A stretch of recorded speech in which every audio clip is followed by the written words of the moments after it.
Still going strongly in the closing minutes. Great one by Kevin McCallister! What a goal that is! Delivery's good, there's Hagen. Now McGrillen, he scored! It's Stokes on a hat-trick! Goal number 3 for Anthony Stokes! Ralston saw off Robertson and delivered! Sybil scores! That's the goal! That's the moment!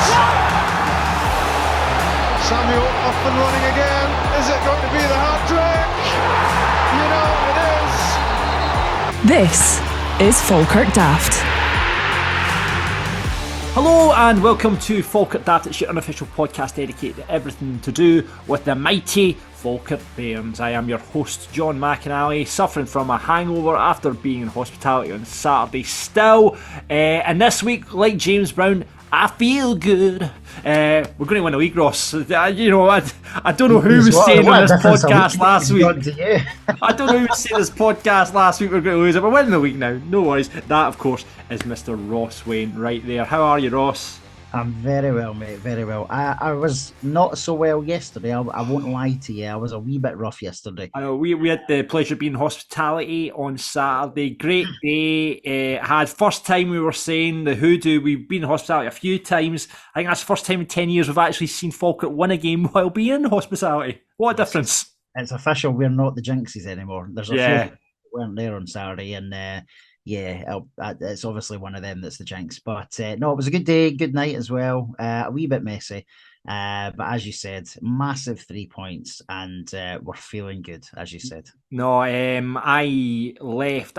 In my infinite wisdom, I thought I'll drive the car up to the stadium. I'll leave it there overnight. I'll go and pick up the next day. That'll be no bother. So I thought, I was feeling rough on the Sunday, but I thought, right, I got nice big long dog walk up from Larbour, up to the stadium, hour and 40 minutes or whatever, lovely up through the Kelpies, beautiful walk, through Langleys and all that. And then I approached the stadium and went, Christ, the car park's pretty busy today, didn't the Helix was that busy? Then when I got closer and closer, I realised a car boot sale had formed around my parked car in the stadium. So I was like, oh shit. So the car's in the middle of this car boot sale and I'm just like walking in with the dog just hung over, absolutely hanging. I'm just like, what am I going to do here? So I'm like, getting daggers, were you? Oh God, was I getting daggers? So I'd obviously stolen someone's pitch site as well, Ross. So the stall next to me said, oh, the steward was looking for you. He says, go and find them when you get in because you're not going to be able to get your car out. So I went, all right, okay, I'm in trouble here. Went and looked for the steward, couldn't find him. Went, well, here we go. I was like, right here, I'm going out. First of all, the guy next to me who had Star Wars memorabilia he would block me in, so I couldn't get in my passenger door. I said, mate, could you move your table? No, I can't move my table. That was it. Shut down. I went, all right, mate, cheers, thanks for that. So then, I had to jump in the passenger side, into the car. I had to, my mirrors folded in, I had to fold in my mirrors not to knock down his stormtroopers, right? Then it was like, remember that scene in Austin Powers where he's like doing that 100-point turn? It was like that. Try to get out of the car park. I had an old woman in front of me guide me. I had an old woman in front of me guide. It was chaos. Absolutely. And then no one was giving absolutely anything about me. Everyone was just still walking about the car like it was, and I'm trying to do this 100-point turn, sweat pouring off me, hanging, the dog's in the back looking at me going, what the hell is going on here? And then I was like, right, I'm going across the grass. I'm not doing it. I'm straight across the grass. And now the grass in between like the bricks. I couldn't fit. No, I couldn't fit through that. So that was my Sunday, and what a way to kick off Sunday it was. Jesus. But listen, we were feeling good after the win, which was brilliant. Again, Bears Business Club sponsored the show last week. We were in hospitality with them. 15,000 handed over to the club on Saturday, Ross, which was a great achievement. Brilliant amount of money. Every little helps, as we've been saying since the directors came on a few weeks ago. So, yep, £15,000 check. That's not from Saturday, obviously. That is on top of a sold out hospitality, which is brilliant as well. So yeah, there was just under 100 in the Brockville Lounge. So as well as filling hospitality on Saturday, which is no mean feat in this current climate, to hand over a big check was superb as well. And I'm sure it's all going towards, well, we know what it's going towards. It's going towards, can I try to get this club out of this financial situation, and hopefully in some small way will maybe help John McGlynn get some money in January as well. You never know. Well, hope so. I hope so. Listen, before we continue and get into the games and what have you, I feel like it's like George Bow and the GBX. We've got a couple of shout outs to do. First of all, hello to Stevie Gibson. He says, Giza mentioned for the first one of the season for the FFIT team, they playing for the Falkirk Foundation. That's the fans. You've been involved with this, haven't you, at some point? The FFIT, the fans football. Years ago. I'm trying to. Yes, it was maybe about 4 or 5 years ago. It was good. The SPFL, basically, and you fund it, yeah. Football clubs, yeah, and it's like just a bunch of guys who want to try and get a wee bit fitter. Do a bit of football coaching. It's not just that. There's a lot of sort of mental health side of it as well, which is brilliant. The SPFL sponsor it. I know the Chris Mitchell Foundation's involved in it as well. And I think this all started, but maybe 5 to 10 years ago, and these guys have kept it going. So fair play to them. Yes, as you said, yeah. It's football fans in training. It's basically, like Ross says, league designed for overweight guys and people with mental health issues. And they play in the Warriors Premier League, and Falkirk got their first win of the season there. So well done to Stevie and the rest of the boys. Listen, if you want to get involved, he's sent us a link as well. It's spfltrust.org.uk/FFIT. spfltrust.org.uk /FFIT. We'll put the links up on our socials so you can check that out. And Stevie leaves us with a fact. In the second half, our back four and goalkeepers were a combined age of 275. That's a fair age, isn't it? That is a fair age. That sounds like, remember that time Yogi brought in Matt Namara and Bullen and all that, and Presley? That was probably our combined age at that time as well. The dad's army. Aye, so well done to Stevie and the boys down there. Also, shout out, we met this young lad in hospitality on Saturday, Harrison Douglas, who goes to Kinnear Primaries in P4 there. His favourite player is Callum Morrison. We were sat next to him and his dad, and they were lucky enough to win the raffle, and he got a pair of Paul Watson sign boots. Needless to say, they were untouched. Unworn, But you know what? Harrison was a great wee guy, and it was hospitality was brilliant on Saturday. But how good is it when you see young guys like that, loving everything to do with the football club? Do you know? I know we moan a lot about games and stuff, but see, when you're that age, the players are absolute heroes, aren't they? And it's just amazing to see. So big shout out to wee Harrison. Absolutely. Right, well, it's not much news, Ross, to really get in. I think when we get closer to January, then we can start getting the rumour speculation who's turning up at Benny T's. That's where we're going to get interesting. But just on the news front, shout out to the women's team who beat Giffnock 4-0, and they're kind of back into the promotion race as a result. Goals coming in the game from Susan Wyatt. She got 2, Iona Bridges got 1, and Eva Rule got the 4. So it's 4-0 to the Bairns against Giffnock. So next home league game is against Dundee West up at Stadium. So best of luck to the girls, and fingers crossed they can get themselves back into that promotion race, as you say. I guess the only other news, Ross, is to discuss is just a couple of managerial changes in the division. Not obviously necessarily for Falkirk, but we saw Jim Duffy coming in at Clyde. They got a manager, and we'll talk about that a bit later on, and got the draw against Dunfermline there. And then today just announced Jim McAnally's walked away from Peterhead.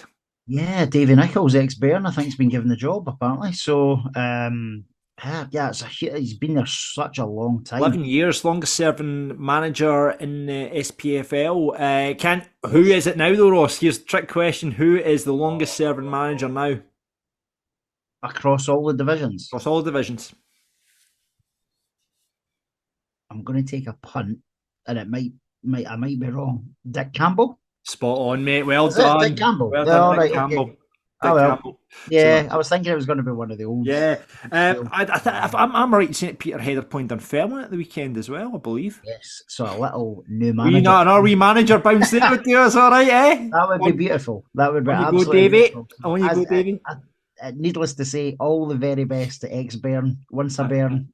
I know. Always a Bairn, David. I mean, we'll get into the Clyde game, but hopefully, they got their Clyde got their manager bounce on Saturday against their Dunfermline, and we'll win on Saturday. But we'll get into that later on. But listen, the other bit I've got is the Supporter Society. Oh yeah, what's going on? Yeah, we got a wee bit of an update just before we recorded tonight. So, as we know, at the end of last month, we did the draw for October for the Supporter Society's monthly draw. So Boardroom Hospitality, there was the bucket of beer, courtesy of ourselves, and there was a afternoon tea donated to the Supporter Society as well by the Red Bus Bistro, which was amazing. This month, so at the end of, a couple of weeks' time, so there's a bit of notice, there's going to be a bit of an advertising scheme going out by the Supporter Society in the next couple of days, but just a wee bit of breaking news. So as per last month, Boardroom Hospitality for 2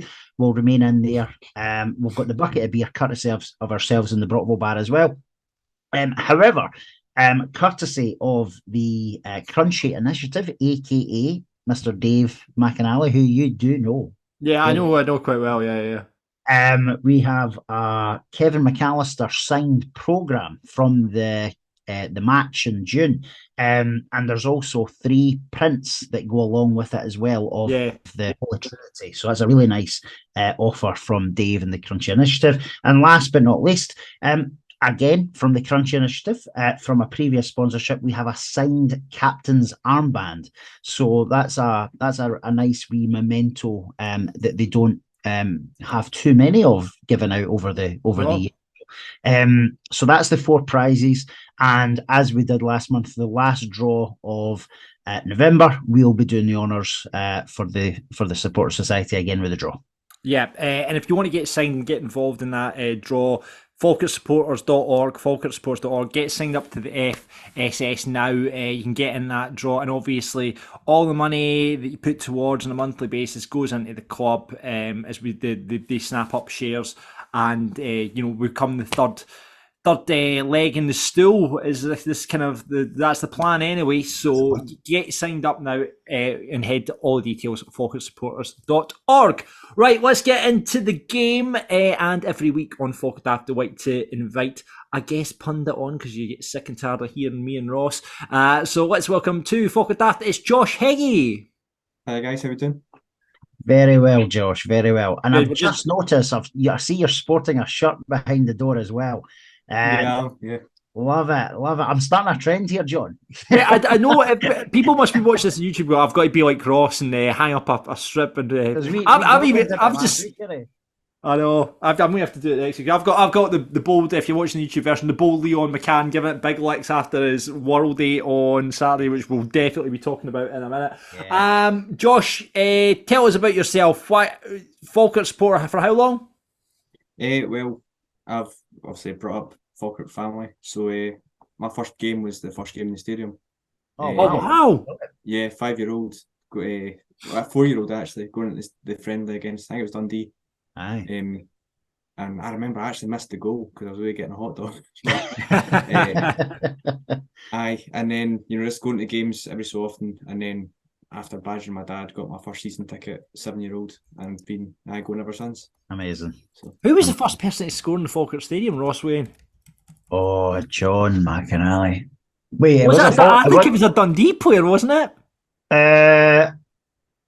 Do you know you've got me? I would need to go and check. I've got to have to Google. I'm trying. We did get beat, didn't we?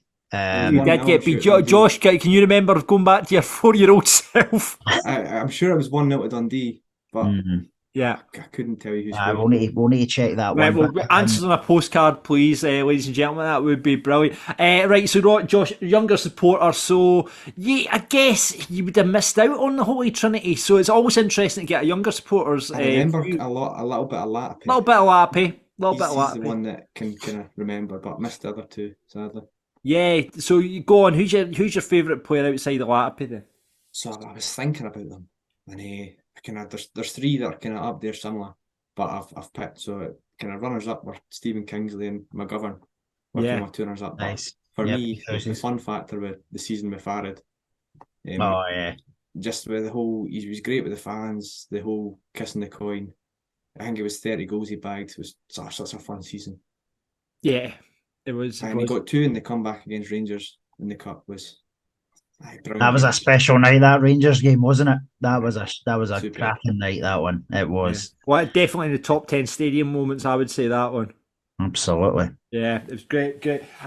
Listen, we'll get into the match, right? But first of all, I need to clarify something. An apology is basically I was given some misinformation. We've already mentioned them for the Crunchy Initiative. My brother David McCann said last week, here's a great fact for you for the podcast.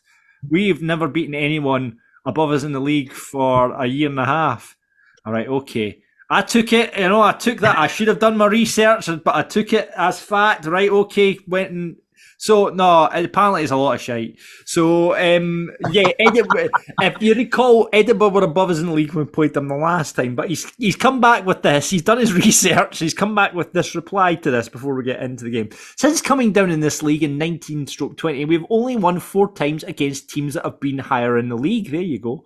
We've done this twice this season against Edinburgh on both occasions when we beat them in August. That was the first time we have won against a team above us since we beat Peterhead on the 7th of August 2021. To put it in some context, we have played 5 times against teams above us in the season so far. This is compared to 13 times. My God, he's done his research here. This is compared to 13 times last season. We topped the league most in season 21-22, so barely played anyone above us. And in 2019-2020, only occurred on 4 occasions. These are the teams that we've defeated in the league who have been above us since dropping down: Edinburgh, Peterhead, and Cove. That's so fair play. Yeah, fair play. I mean, he's put the time in there, hasn't he? I know. Then he finished out. A bigger stat to show our struggles is that we've only won 5 times in the past 4 seasons against teams who have occupied the top 4 position in the league when we've played them. The 4 above plus Montrose in February 2020. So, what a fact. He's done his research. Well done, David. You've had a great comeback there. But yeah, we did it again on Saturday, gentlemen. We beat someone above us in the league. So, brilliant. Falkirk 2, Edinburgh, FC Edinburgh City, whatever, FC Edinburgh, whatever they're calling themselves these days, nil, which is... We'll beat them, whatever they're called. I know. Big changes before we get into the game. 2 big changes made. Gary Oliver came back into the side, as did an absolute... out of nowhere, Ola Lawal comes into the side. Yates and Kennedy dropping out. Ross, we talked about it. We were surprised that it was like, whoa, Ola's come out of nowhere, but obviously it paid off. Massively. Well-deserved man of the match by Big Ola on Saturday. I thought he was outstanding for every minute he played. And obviously, I think... And I know I'm scooting forward a wee bit, but we're all a wee bit disappointed when he went off. But actually, when you listen to John McGlynn, it makes sense why he went off, because he's hardly played. And I think he'd done so much in the 70 minutes or whatever it was he played in. And he was tremendous. But yeah, came out of nowhere. I think we all looked at each other when the team lines got read out and when we were in the lounge on Saturday. And it kind of threw us, but it maybe threw Edinburgh as well. Yeah, I think. When you saw the team, Josh, what was your kind of initial reaction to it? For a start, I was pleased it was changes from Dunfermline. I felt were just too static, and with Ola being a wee bit more dynamic and forward thinking. I know straight from the kickoff, actually, for the first time this season, we gave it to Ola. He just drove forward and straight for the kickoff instead of going back to the defence and playing it back. It was okay. We'll give it to Ola, and first thing he always does is he drives forward and looks forward, which is a different kind of way to play than we've done previously. So again, maybe trying to shake the team up, encourage them to play further forward. Yeah, I agree, Josh. Like that was a noticeable difference from the start, wasn't it?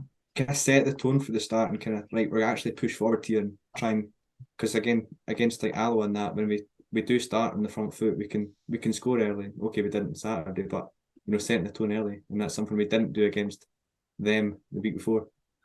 Yeah, you're making calls for Hetherington to be put back in the side, Ross, weren't you, before the match? I did, because I thought it might help McGinn. Because obviously we lost the midfield battle against Dunfermline, and I did think maybe we need to sort of tighten up a bit. Obviously, John McGlynn knows more than I do, and I'm never going to say otherwise. He knows his stuff, and it definitely works. He talked about in his post match interview. I think he said that they worked a lot on trying to break down that sort of heavy midfield. So they've learned from the Dunfermline game and took that in, because you knew Edinburgh were going to come and probably sit in as well. Like, to be fair, they did really well against Dunfermline. They only lost the game because of a weird sort of deflection in the last minute. So they obviously had success with it at East End Park. But no, we did our homework and it definitely paid off. Yeah, I could not for the life of me. And I sat for the first time and going, where's Gary Oliver playing? He was like, I couldn't work out the form. I was sitting looking at it going, what? I would sit and try and work out the formation of where the actual Gary Oliver was playing, but I still don't know where he was playing this day, but he ran about and he did stuff, so that was good. Yeah, it was interesting to see, actually, you know, we always like to examine the ex-Bairns on this show, and James Cragen playing like right wing back for Edinburgh, who obviously came to just sit in for the draw. I mean, we will hear that from John McGlynn later on, but I mean, and he did say in his interview, you know, they practiced against that low block because Edinburgh, I mean, they offered nothing, did they? Not a lot. No. I think Hogarth only had one save, and it was straight into his chest. Yeah. I think that was all he did really the whole game. Yeah, the one thing I would say, it was very flat atmosphere. I mean, obviously we had last week. It was always going to be, you know, over 7,000 there. I just thought coming out, it was very flat to initially start with. I just feel it was like the wind was taking out the sails, wasn't it? Yeah, and do you know like, as much as I love when we do the remembrance stuff, and I think Falkirk should get a lot of credit for it over the years, because we're one of the few clubs, I know Rangers do, but we're one of the other few clubs that actually make a bit of an effort with it.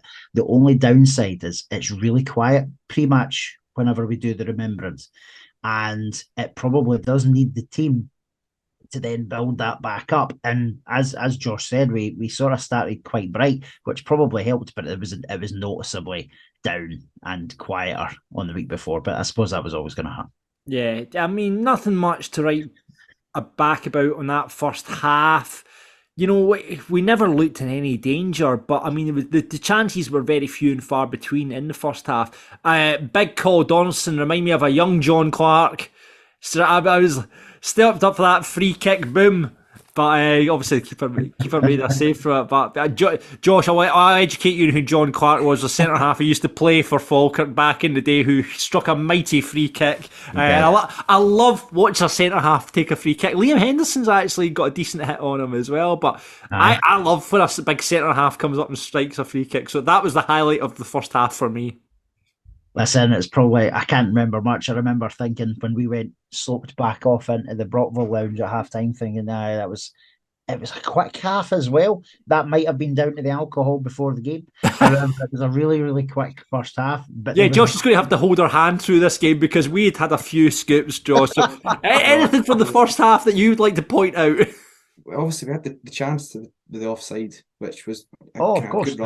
Good run from Burrow. So is it. But, it probably was just a fraction too early. And then obviously Cal would have finished it if the flag was down. A couple of long range shots from Big Ola, but other than that, fairly quiet. He was the only exciting player in the first half, though, wasn't he? Ola, like he gave the team that bit of just something about us, and I think they properly didn't see that coming either. But I've got a mate who's an Edinburgh City supporter, and he messaged me going, "Who's that?" And you know, he won't be there for long, because I mean, if that's just the first glimpse of seeing him, winning the ball back, getting up the field, brilliant feet, good range of passing, box to box. He reminded me, I'm going to say this, oh God, I'm going to taint it now. It reminds me of a giant Latapi. I said that on Saturday. He's like a big giant Latapi. No pressure on him then, no pressure at all, Ola, on you. But, you know, we come out the second half, we get the goal fairly early. What feat it was for the big man. You know, for a big, tall, gangly lad like he is, what about those feet for that goal? I mean, he got a deflection, fair enough, but tremendous feat. I thought it was a special goal. Yeah. Listen, I think it was going in anyway. I think even, and I know Robbie much listens to the podcast because he's messaged us a couple of times, and he might disagree, but I think that was going in even without the deflection. If you hear it, Robbie, please let us know. Do you think that was going in? No, I don't think Robbie will admit that it was. No, he's not. He's going to say, "I know, I would have got it." Exactly. But no. Listen, like Josh said, I mean, what a big difference he made in the middle of that park. Just maybe a player that we've been looking for in that middle, because we've been slightly critical of McGuffey, who was maybe in the middle of the park to do that kind of role. Nesbitt was again on Saturday. I was trying to work out where Nesbitt. He just kind of potters about the place, Nesbitt. But yeah. And the big thing with me with Lawal though is he's so different to every other midfielder. Yeah. And the other issue, and I don't mean to be heightist because I'm only like 5'10", but we've got a midfield of munchkins, so it's actually quite good that we've got someone in here who's a bit bigger. He's not stronger because he's quite. We saw him, didn't we? He's really quite a thin, sort of slim guy, but he's got massive height. And for the height on him, his feet were brilliant. Yeah. Aye. It's his first touch as well that he actually, to start the move off, it was his first touch, and he got crunched. He got absolutely melted, and kind of played the advantage and kind of got up and just kept running. Yeah. I like that. It was the touch and control, and then played the pass through and took the contact. Didn't shy away from it. No, I didn't at all. No, you're right. Caused all sorts of troubles to Edinburgh. I mean, they didn't know how to deal with them. Cal Morrison, I want to come on to Cal Morrison. He had a chicken day on Saturday, I would say. Wasn't he great? I feel with Morrison when he's playing with Brad McCann at right back, he doesn't play as well. Aye. I think because when Brad's playing at right back, he doesn't have the confidence going forward, and he's very slow. And by the time he plays it out to Morrison, there's already a defender there. The play's slowed down. I mean, it is definitely an issue. Yates was slightly more like quick and up with play. I feel Brad just takes too long on the ball. Josh, you've just reminded me as well. Remember, Brad Mackay had his nosebleed moment, 1-on-1 with the keeper as well. He made a backside of it, didn't he? But all I had to do was just basically walk onto the ball, and he just stuck in his feet. I know. I think you're right, though. I think that's a good shout out, and we're maybe doing Morrison a wee bit of a disservice. He's probably not got the same relationship with Mackay that he probably had with even Yeats and Williamson, if anybody can remember what Ryan Williamson looks like. But spotted. He was spotted on Saturday. He was the PE teacher was there. He got the cones out. He was spotted on the pitch, I believe, on Saturday. Was he riding a unicorn across the bog? Was he? Yep. But I believe the lesser seen Brian Wilson was spotted on Saturday, and I believe potentially could make the bench next Saturday. So it's only been 4 months since he. Since his last kick of the ball. Come back is on. Tear something when he sits doing it. I know.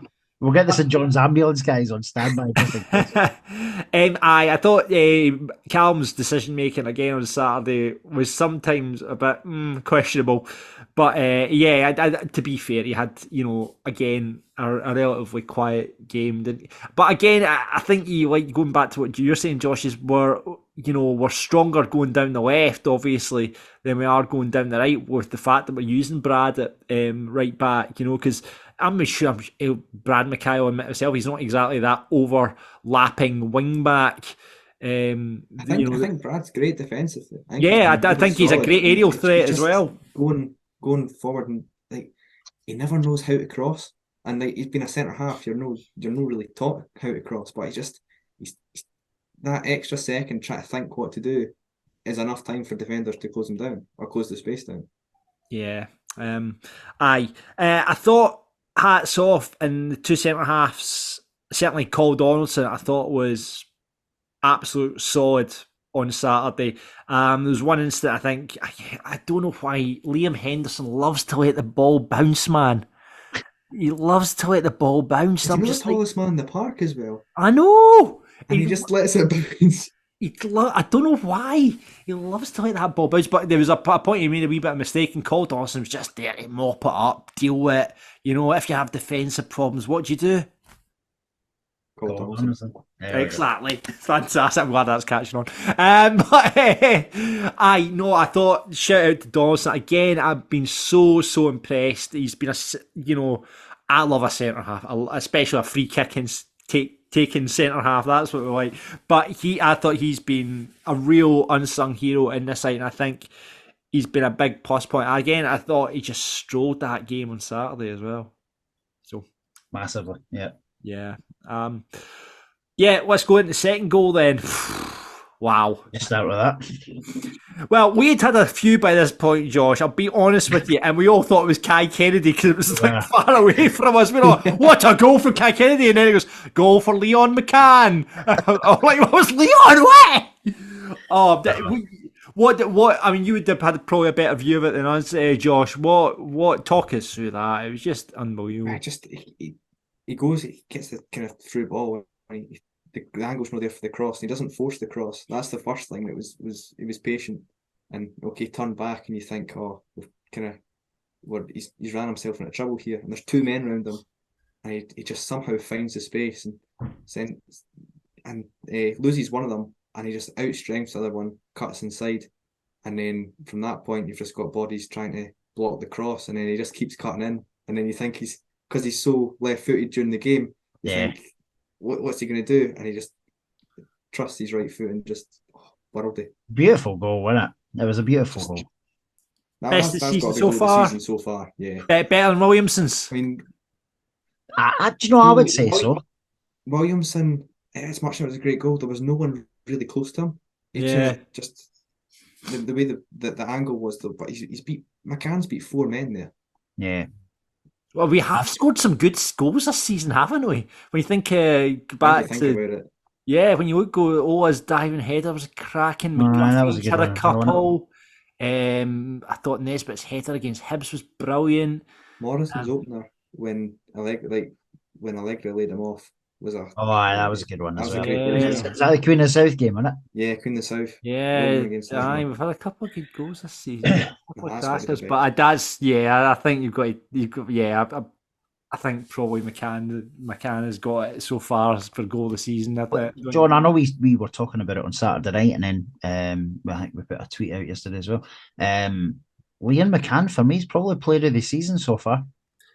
The only person I put in contention against that is Cole Donaldson. That's the only one, consistently. Well, and McGinn, because McGinn's been really consistent as well. But McGinn and Donaldson. Yeah. I mean, the three of them have been 7 out of 10 every week. Where games, there've been games where they've been up in the 9 and 10s, but your minimum 7 out of 10 for those guys. Yeah, I feel McGinn is looking a bit tired though. I feel like the last couple of weeks he's just been that yard off it compared to the start of the season. Is he not a new dad as well? And I don't want to put that on him, right? But did that not happen? Just not that. Yeah, long? it did. Yeah. So do you know what? Like, obviously, John and Josh, I don't know if you've got any yet, but we John and I are sitting here with a couple of kids, and we know the first 6 months is brutal. Do you know what? That's exactly what it'll be. If he's a wee bit off the form and a wee bit yard, it'll be because he's getting up in the middle of the night to the crying Wayne. That is exactly what it'll be. Well thought of, Ross, because it is the first 6 months. It's absolutely brutal. Any new dad out there will be able to tell you that. But yeah, he just does stroll a game though. When he's on the ball, he's fantastic. It's just kind of some of his tracking back. It's been just as sharp as it was kind of first 10 games. Yeah, new dad. I'm not trying to criticise him at all. No, he's been great, Josh. He has. He's been great overall. He's been great. Absolutely. It's just because he's been playing so well that when he's maybe not quite at that sort of 8 out of 10 level, is when you're noticing it. And that's when you know he's a good player. When you're really nitpicking. No, exactly. I mean, looking at the stats for the game, 61% possession, 16 shots, 7 on target. Again, I'm sure John McGuinn's complaint will be we're not scoring as much as we could. Obviously, we had Henderson with the header at the end there coming off the bar as well. But when you look at 16 shots, 7 of those on target, and we're only walking away with 2 goals, you would hope would be a wee bit more coming back from that. Yeah. No, I do. Well, we had chances on Saturday, and it could have been. You knew Robbie Much was going to be trying like a bear as well, because it's he obviously got a wee bit of stick at the first game from a section of the crowd, and I actually, probably due to the alcohol, I didn't actually notice if he got any stick on Saturday, but he might have done. But Robbie was always going to come back. Us one in the first half, did he know? Like a kick out. I'm pretty sure was there a dodgy kick out that nearly hit Morrow. John, you know about dodgy kickouts. Was there a dodgy kick out? There was at one point, but yeah, that's because I remember saying to my dad, was just like, is that the closest we've come to scoring? Was Robbie Much canning it off Burrow? But I mean, what do we, boys? 2-0. And by the way, Aidan Nesbitt, I think, has been taken off for the first time this season, but it was only with 30 seconds to go. Unbelievable. Yeah, that's a big stat, isn't it? And it shows he has been far more consistent this year. Yeah, he really has. He has. I mean, overall, I think good day's work. I'd have to say. I mean, there was like you say, they'd never threatened. We always looked like we were going to win the game. I mean, it'd be if you walked away with a 0-0 draw, which they obviously came to do, you'd be raging tonight. Yeah. Well, and that's what Joshua went after the game. John McGlynn and Paul Smith, as well as a few of the players, obviously came up into the lounge, and John McGlynn, I don't know if he repeated himself for the Falkirk TV interview, but he basically kind of gave the impression like they were coming for as defensive as a day as they were going to come for, and that's what they'd been preparing for all week, was that they were going to. Edinburgh were going to follow Dunfermline's example the week before and try and kind of build that up. But no, I think everything that we worked towards obviously paid off last week.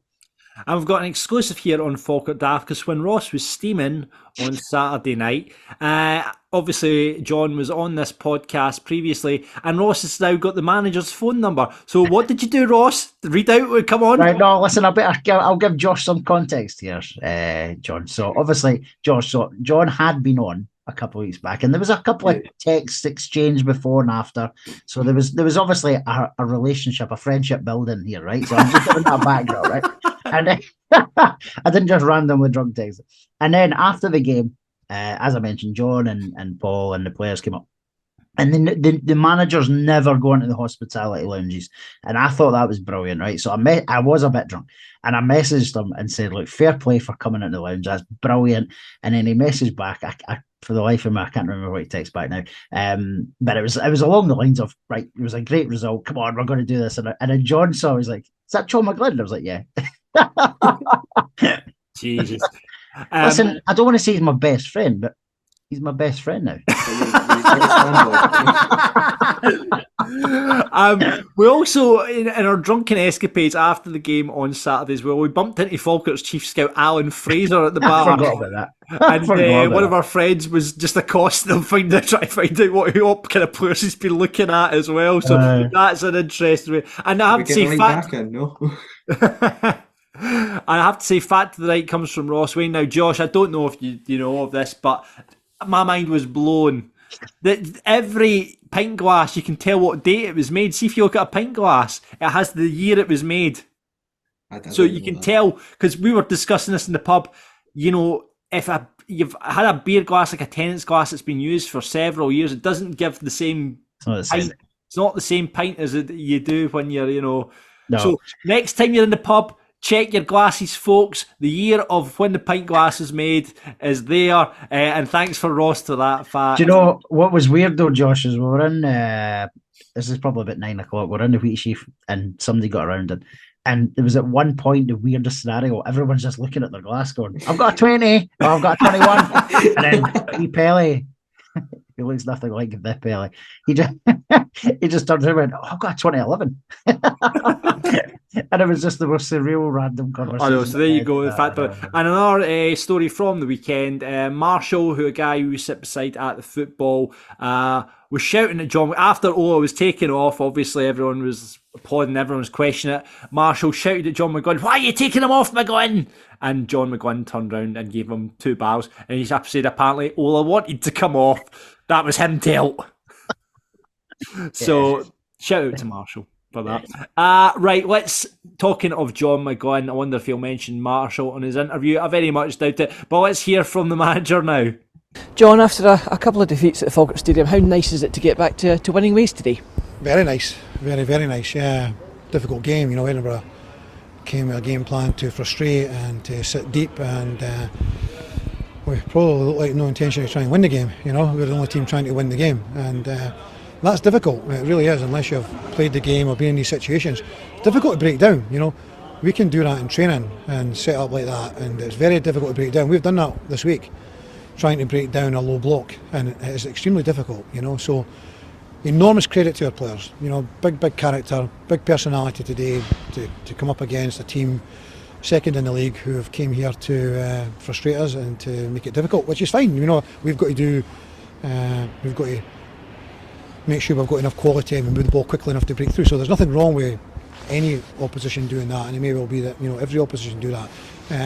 We have to overcome it. Today we've showed that you can overcome it, and maybe we could have scored before we scored because we still had chances in the first half, but it's very difficult to break that down, really difficult. So today I'm delighted that we had two really good individual bits of ability with Ola's goal and with Leon's goal, two excellent goals. Did it surprise you? You mentioned the point rightfully, Edinburgh and any team are... By the way, that is the shortest answer John McGlynn's done for one question. Can I just say that's 125? 125 on McGlynn watch. Note that down. We'll continue because usually we cut him off at this point, but we'll continue with Lewis's line of question. Here we go. More, than entitled to do that. But did it surprise you when they are going so well and they were second in the league prior to kick-off? Yeah, I mean, you have to go back to the last time we played Edinburgh and not long after that. I know Alan Maybury because he was at Hearts many years ago, and I was there. He was a really good guy, great guy. And he came out and said that a few games after that they had only lost to Dunfermline and ourselves, and that they would need to do something different against us. And they went, the last time they played against Dunfermline, it looked like they did something similar to that today, and they only lost with a fluky goal, may I say, in the very dying moments of the game. So today we had to overcome that. So I wasn't surprised because he's actually said that they need to do something different, and when you look at what happened against Dunfermline, you can understand why they would come here today and do that, and you can understand from their point of view, if they were looking at the game last week, what Dunfermline did with regards to just come, sit in, then as I say, maybe other teams will do that, and we've got to break them down, and it's really difficult. It is difficult, yet I felt we did it really well today. So there you go, John McGlynn on the game sums it up. Hopefully, hoping that we've had our learns about this low block situation. Dunfermline came and did it. He's obviously, Edinburgh came to try and do it. They've probably not got as good as players as Dunfermline do, but hopefully these are situations we can learn from. So when we have the likes of Montrose or Kelty or whatever at home to come and do that, we can play around them, Yeah, absolutely, John. I think it's good that he's worked on it, and it's good that he's realised, because in hindsight, I think Dunfermline were always probably going to come and try and be quite tight. So that was maybe all of our frustrations that we sort of hit a bit of a wall against Dunfermline, because it just wasn't good enough in any sense. And it's great that the players and the management have kind of really looked at that. So it's time well spent, absolutely. Yeah. Right, let's see what you guys are saying about the game on Saturday. Bill kicks us off saying, 2 of the best goals seen at the stadium. Thought Lawal was outstanding, never gave the ball away, 1 tackles, 1 headers, and looks like one of the few players in this league that can create a bit of magic. Hope it's not a 1-game wonder. I'm already labelling him the giant Latipi. That is how I'm labeling him. Stuart says, I enjoy watching Lawal, offers something completely different. Can see a pass, goes by people for fun and shoots at every opportunity. We need to fit him into the 11. Bonus was Dunfermline dropping points as well. It's a shame. I've not seen, they obviously got 2 penalties. I was assured by my fellow workmate Stephen Mill that they were definite penalties. I've not seen them yet myself. The second one's beyond questionable. It's a free kick blasted at the wall. Yeah. The second one was, I agree with Josh, the second one looks not convinced. It's hard to tell by the angle of the video, but still, what can you do when it's blasted at you? Yeah. Right. I will look at them myself. Right, okay. William says solid workmanlike performance. Never looked in danger of losing, but still struggled to break the opposition down. Lowell and McCann were our best performance in what was an important match following last week's defeat. Yeah, it was an important match because we couldn't. That was 2 games at the stadium that had been beaten and the bounce. So it stopped that rot a wee bit, didn't it? Mm. Yeah, needed it as well. As you said, two in the bounds. We couldn't have made it 3. That wouldn't have been good. Marshall, I'm assuming it's the Marshall that we know.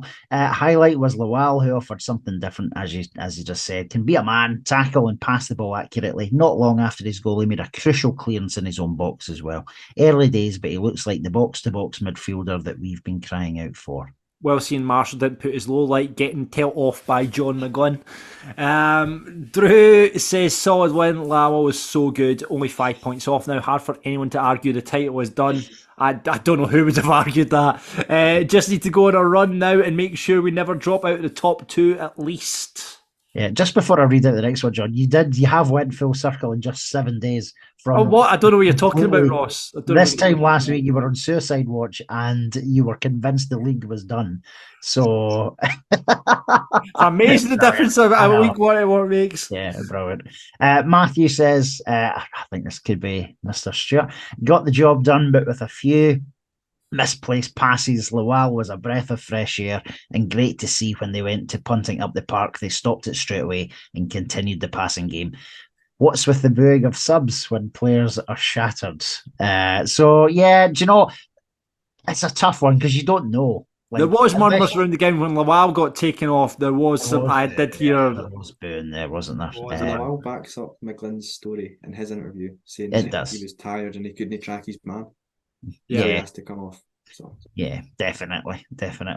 Yeah, Ewan, good response after last week. Donaldson was an unsung hero for me. And AFC, come on, you Bairns. Lowell was class. I'm going to put some in the squad, and he shines as expected. I don't know why he hasn't had the opportunities before. Leon was class as always, getting his first goal for the club. Dunfermline getting 2 pens is annoying, but still it closes the gap. Indeed. Grant says lacklustre with not many chances in what was largely an uneventful first half. Second half was a lot better and 2-0 could have been 3 or 4. Had we played that way in the first half, we could have had 6 as goal difference could have been crucial come the end of the season. It might be, I mean, who knows? I mean, we're 5 points behind. I think Dunfermline, they'll draw more games because they've drawn... Rather than lost, they've been drawn games, when you look at 5 draws this season. So they'll drop points still, I think. But it's up to us to iron out that inconsistency. It has to stop. I mean, that Kelty slip up has to be... I mean, you can understand maybe taking a loss against Dunfermline, right, because it's Dunfermline. But all these Keltys and Montroses and Peterheads and Clyde, that needs to stop. If we want to win this league, that shit needs to stop now. Starting on Saturday against Clyde, when you just go there, bulldoze them, get 3 points up the road. Totally agree. McGlynn loves silky soccer. Lowell is silky soccer, says Fraser. This could be the start of something beautiful. I love that sentiment. Love it. Right, we forgot to do this last week, Ross. Falkirk Daft rated and Falkirk Dafty because we were so pissed off. Falkirk Daft rated, who are we giving it to? It's going to be a choice of 2, I'm reckoning. Well, it's an easy one for me. I don't know what Josh is going to go with. I'm going to go Leon McCann. That was a special. Oh, I was going to go Leon McCann as well. So we're both Leon McCann. Right, come on, Josh. I was going to go with Ola. Yeah, there we go. To be fair, you could get to either of them. You could. But I just felt that it just overall across the whole game, he was just making that impact. I feel McCann's second half was probably the best performance I have, but over the whole game, I just gave to Ola. Yeah, I'm just getting Leon because he's been consistently just really good. I don't think we've given him Falkirk Daft rated often when he probably has deserved it. It's just our players have outshined him. But as we said, Ross, definitely, I would say, player of the season for us so far. His delivery is fantastic. Leon McCann's delivery is brilliant. See the type, he varies how he puts the ball in. It could be fast, it could be deep. He got a great delivery, so yeah, I'll give it to Leon McCann. Right, Falkirk Dafty. Josh, who are you going with? I'm going with Henderson just because they're letting the ball bounce, and there's always 2 or 3 passes where you just think, you're just scared. when he gets the ball sometimes. But Ross. yeah, he'll oh yeah. No, listen, I think that's a good shout out. He's had a few hairy, scary moments the last 3 or 4 games, so I can understand that one. Do you know, it's a tough one for Saturday. Just because he shat the bed a bit, I'm going to say Mackay for his 1-on-1 because that should have been a goal. Yeah, I'm It's going 0-0 at the time as well. I'm going to go for former guest pundit Marshall, who shouted at John McGlynn and was told that, I got out. So Marshall is my Falkirk Dafty of the week. I probably would put myself in the fact that I parked in the middle of a car boot sale as well. That could probably go in as Falkirk Dafty of the week as well. But we'll go with Marshall because you don't mess with McGlynn. No, you don't mess with McGlynn. We know that. Not the BFF. No, I'm not sorry. Don't mess with Ross's BFF, of course. You'll have Ross to deal with as well if you mess with McGlynn. I know. Brilliant. Josh, thank you so much for coming on and being our guest pundit on Falkirk Daft. Really, really appreciate your time. No, cheers, thanks for having me. Brilliant. And if you want to be like Josh, get on the show, please drop us a DM on Twitter, Facebook, or pop us an email at the old falkirkdaftpod@gmail.com. This is Falkirk Daft. Ross, can you believe the World Cup starts this Sunday? It feels weird. It does feel weird, doesn't it? Yeah, it feels weird. We should be there, but also it's November. It's a bit odd. I know. I used to take weeks off, like a week off during the group stages, just to sit and watch football. But run up to Christmas is not happening. It's just going to be weird, isn't it? It's like, I was going to say it's cold outside, but it's hardly cold outside at the moment. It's really mild. But it's going to be a strange one. Scotland aren't there, obviously. Anyone you're supporting? Do you know? Well, we know who I'm not supporting. Yeah, we know who I'm not supporting. I don't mind Wales. I don't mind Wales at all. I don't think they'll win it. If I was a betting man, I would say Argentina. I think this is Argentina's year. I don't know. You see that Brazil? You see the Brazil squad, and you just go, "How is anyone beating them?" When you see the players that are in that squad. I know it does look a good squad, to be fair, but I don't know. I've just got a feeling. I've just got a funny feeling it's going to be Argentina. But I wouldn't mind Wales doing okay. I wouldn't mind that. Are there any Bairns connections? The only one I can think of is Kasper Schmeichel for Denmark. Yeah. It's the only Bairns connection, unless there's someone else out there in the management or coaching staff somewhere. But it's a good shout. I don't know. I'd need to go a wee bit of digging. Yeah, I'm not sure, to be honest with you, buddy. Yeah. That's Kasper probably. Definitely Kasper. But can't think of anything else or anyone else that's. Because Volks didn't make the Wales. No, he didn't make the squad. No. Right, okay. So, if you spot any Bears connections, please, for the World Cup, that'd be great. Good to hear from you. Big question. We're talking about this because it's the big question this week. As we don't. Scotland aren't at the World Cup. We thought we'd have our very own World Cup on Falkirk Daft, which isn't really a World Cup and really probably not really a cup at all because you don't get a cup. We're talking about the best Falkirk strips. We came up with this idea on Saturday. We're going to have a World Cup of Falkirk strips, and that each week we'll get a 16. We'll get a short list of 16. Then each week we'll put on our Twitter the first round games until we get finalists, and we'll have votes off on our Twitter to work out what the best top is until we find Falkirk's favourite strips, right?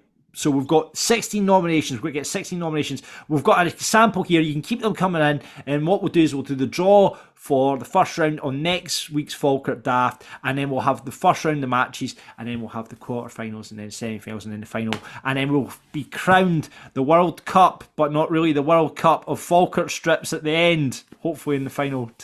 So that's the plan. That is the plan over the next couple of weeks. And they'll be coming in thick and fast over the last 24 hours. So let's find out which one of these is going into qualifiers. Adam is coming in with the 2015-2016 home top. Now that is, I'm going to name these tops, Ross. I'm just wanting you to picture who's the first player you picture in this top. That's the blue with the gold. Oh, the first player. Do you know who I'm always drawn to is when they were released? And it's Dave McCracken. Dave McCracken, yeah. That's who's in my head. Or Big Lee, in it. Big Lee. Yep. Right. Oh, Okay. that was a good season, wasn't it? Right.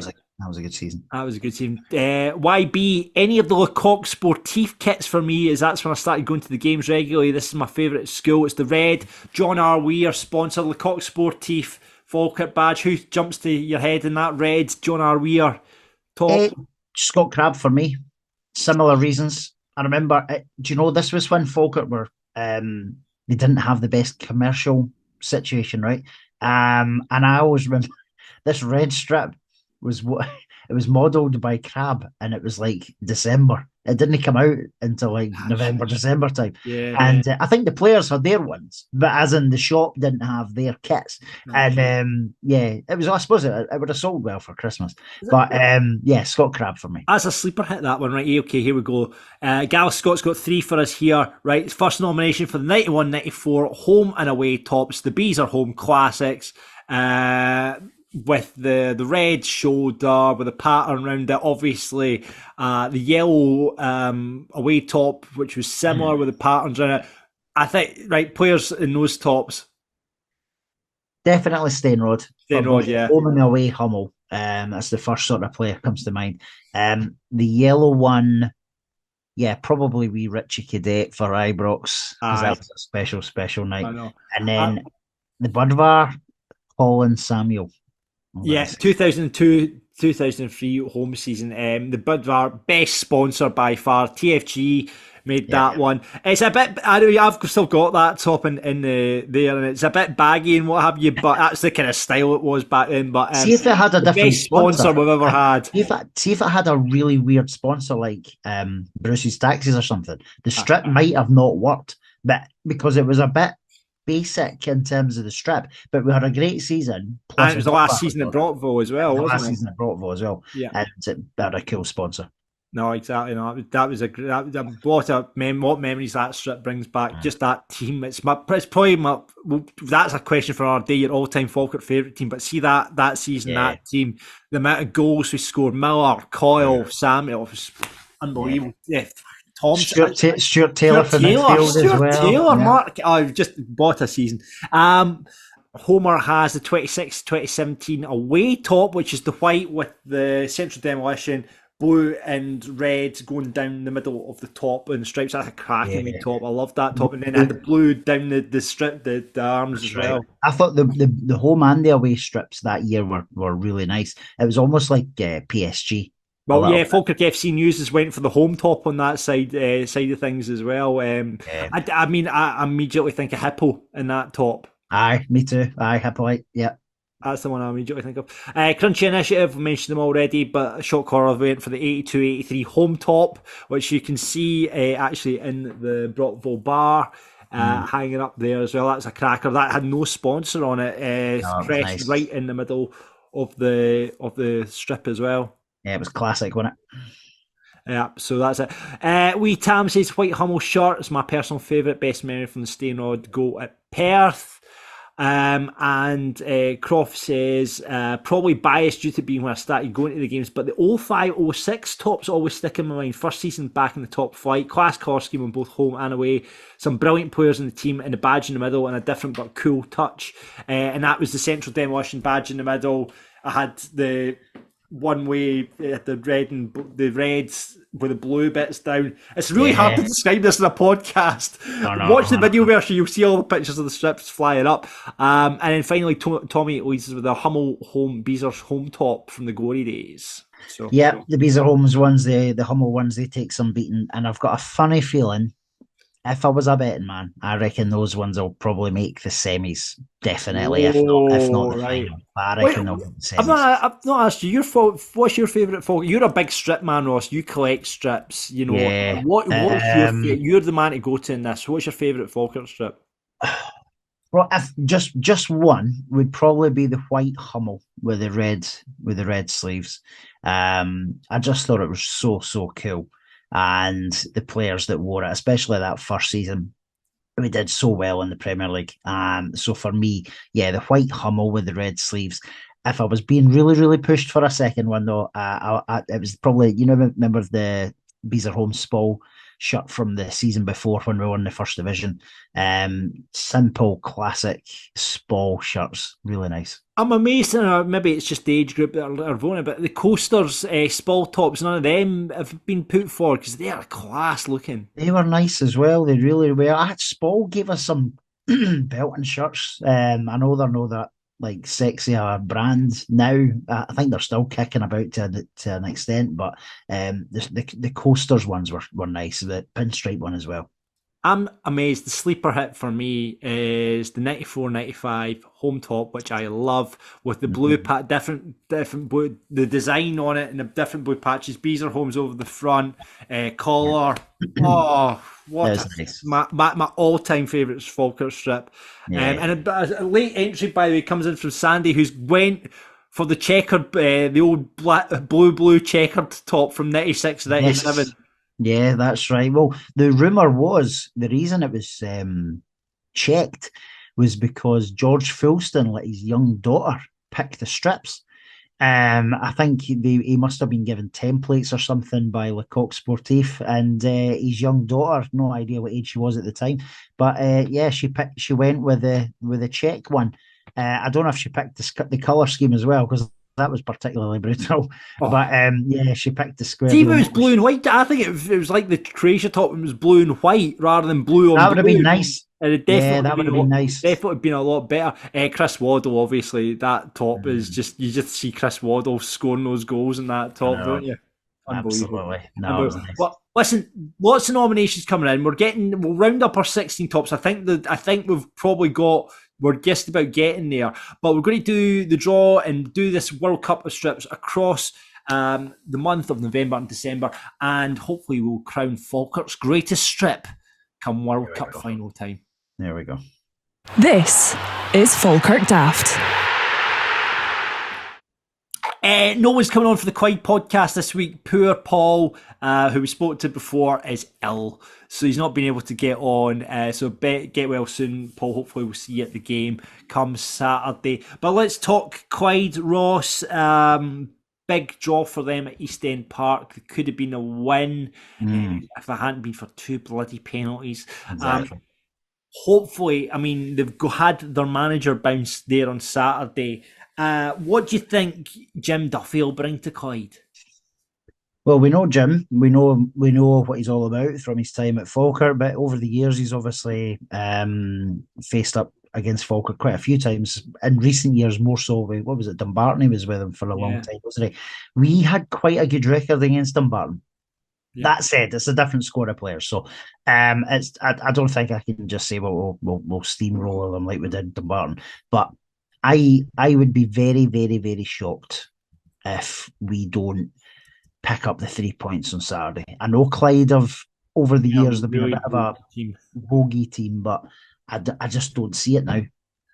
I don't see it. The last game at the stadium, we obviously went out flying against them, and it should have been a cricket score, and we just it's almost like we took our foot off the gas when we played against them.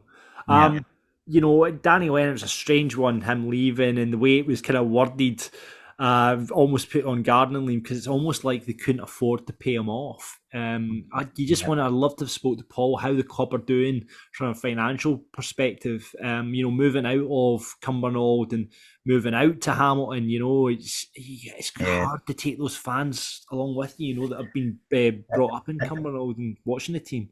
Absolutely. They'll have lost a few, I would think, with that move. But then they've maybe gained people who weren't travelling from Glasgow to Cumbernauld. So it's maybe swings that I've not actually kept an eye on their crowd, so I don't know if they're too low or too big. But we need to go there with the same intensity that we've played against them previously. And I think if we do that, we'll pick up the 3 points, even though it's an away game. I think we've got enough about us. Look at that Queen of the South game. Let's start like that and take it for there. Yeah, 2 draws, 2 wins for Clyde in the league this season. Only 1 draw in their last 5, which obviously came at the weekend. They've got some good players, Clyde. They've got players there, and Jim Duffy is a good manager. That's what worries you. If it hadn't been Jim taking charge of that squad, you think, and if it was still Danny Lennon, I would have fancied my chances a bit more. But look at Ross Cunningham's got 8 goals this season. Jordan Allen's got 7 goals for them this season. Ross Cunningham won, certainly. When I saw them, I thought he looked all right. No, he did. He looked okay, John. I think they've got players with goals there. They definitely do. I just think, could they handle us if we start well? If we don't start well, we'll give them a chance, and I don't mean a chance as in, because we've no divine right to win every single game. But I just think, see, when we're on our game and when we start well, you can sense it, and that for me is where we need to go to Hamilton on Saturday. Yeah, I guess from Clyde now, it's not about looking up the table. I mean, they're sitting on 8 points there. You know, him and them and Peterhead look like they've just been cut adrift from the rest of the league. I mean, when you even look at the league, I mean, that's Clyde and Peterhead 7 and 8 points respectively. But, then the next one up, it's the biggest gap in that league is Kelty Hearts when you've got 9 points sitting there. And then between Kelty Hearts and us, there's 10 points. Well, so I'm talking shite. There's 10 points to us Kelty Hearts, but it's, you just think Clyde and Peterhead, they're going to be fighting it out down there. It looks like, and they've kind of been cut adrift of anywhere. I can't see Kelty getting dragged back into that. Really. No. Not on current form. It certainly looks like those two are going to fill those bottom 2 positions, and that's maybe why Peterhead have thought, listen, Clyde are maybe going to get a wee bit of a bounce here. They've done this. They've made the move. Maybe that's why. That's maybe kind of probed them to do likewise. Yeah, maybe. Right. Okay then. Predictions for Saturday then. I'm going to go. I don't think we'll concede on Saturday. I'm going to say another 2-0. 2-0 to the Bairns. Okay. What are you thinking? I'll say 2-1. 2-1. I don't. Do you think he'll stick with all he's got to, really, hasn't he? Yeah, I think he does. I think he's earned a start. And it might be that he doesn't play 90 minutes again if he's not quite there. But I think he'll start him again. I don't think. I'm thinking he might not make any other changes. Do you think obviously we talked about the Clyde centre halves, you've still got Brian McCann in there, Peter Grant. Do you think he would be tempted? Do you think he'll stick with Burrow against that kind of 2 for? I think he will. I think that pace. I think that could be good against Clyde on Saturday. I don't think he'll do Allegri for that reason. Allegri is a strong. I think for a player like Allegri, that's the kind of player that Peter Grant and McCann would like to come up against, because they rather come up against that and face pace, because we know that they're not blessed with that. No. Change the midfield. Do you think Gary Oliver keeps his place? Do you think? I mean, like you were crying out for on Saturday, Hetherington might start getting a wee nod, or McGuffey? I still think Hetherington might be a shout to help McGann out. But every game is different, innit? Yeah. I can't think of Clyde having that strong a midfield, though. So maybe it's not a game to sort of double up the sort of centre mid position. Whereas, obviously, as we know, Dunfermline and Edinburgh, particularly, we definitely lost the midfield battle against Dunfermline. We didn't on Saturday. But I don't know if the fight for the midfield will be as strong against Clyde. Yeah, okay. Well, we'll see who starts on Saturday, and hopefully it is a Bairns win yet again. Fingers crossed, buddy. This is Falkirk Daft. And that is it for tonight's Falkirk Daft. Or see, in podcast world, it could be tonight, it could be the morning, it could be the afternoon, whenever you're listening to this. But that's it for Falkirk Daft for this week. Thank you very much for listening. Subscribe, rate, review, do what you do on Apple, Spotify, wherever you get your podcast. I've still not checked the reviews to see if there's any ex-players that have reviewed us. Please, if you're an ex-player, listen out there. We'd love to hear what you think of Falkirk Daft. Follow us on Twitter, Facebook, Instagram at Falkirk Daft. You'll get all the links to everything up there. Subscribe on the channel on YouTube. Subscribe. Oh, we maybe do an unboxing video. Maybe we do that. We should do that. We should start doing unboxing videos and stuff like that. Playing like Call of Duty and all that sort of stuff. That'll maybe get our YouTube hits up. No, it's not for me. No, right, fine. You can see you can see Ross's fantastic collection of Falkirk strips if you watch it on the video version. Love to get sponsorship. We're not sponsored this week. This could have been your company getting lots of advertising. So if you want to get involved, I'd love to hear from you. falkirkdaftpod@gmail.com or drop us a DM on the socials. On that, actually, shout out to Andy Arbuckle. We met him on Saturday in hospitality. He was on our table, great lad. Yep. And again, thanks to his sponsorship a couple of weeks ago, Big Andy and the team over at Arbuckle Contractors. Right, up the road then for this one, Ross. I think we'll tie a bow on it. Yep. Make sure that, and just a word of warning, if you are parking at the Falkirk Stadium overnight on a Saturday, be aware there is a car boot sale there. I don't know how often it's on, but there's a car boot sale there on a Sunday, so make sure you don't park in the monoblock parking that's not underneath the covering, if that was your learn. My learn is never to drunk text John McGlynn. We've all learned something today from Falkirk Daft. Thank you very much for listening. We will see you next week when we look back at Clyde. Indeed. There we go. Oh, do your catchphrase. Expect the unexpected, John boy. And that was unexpected.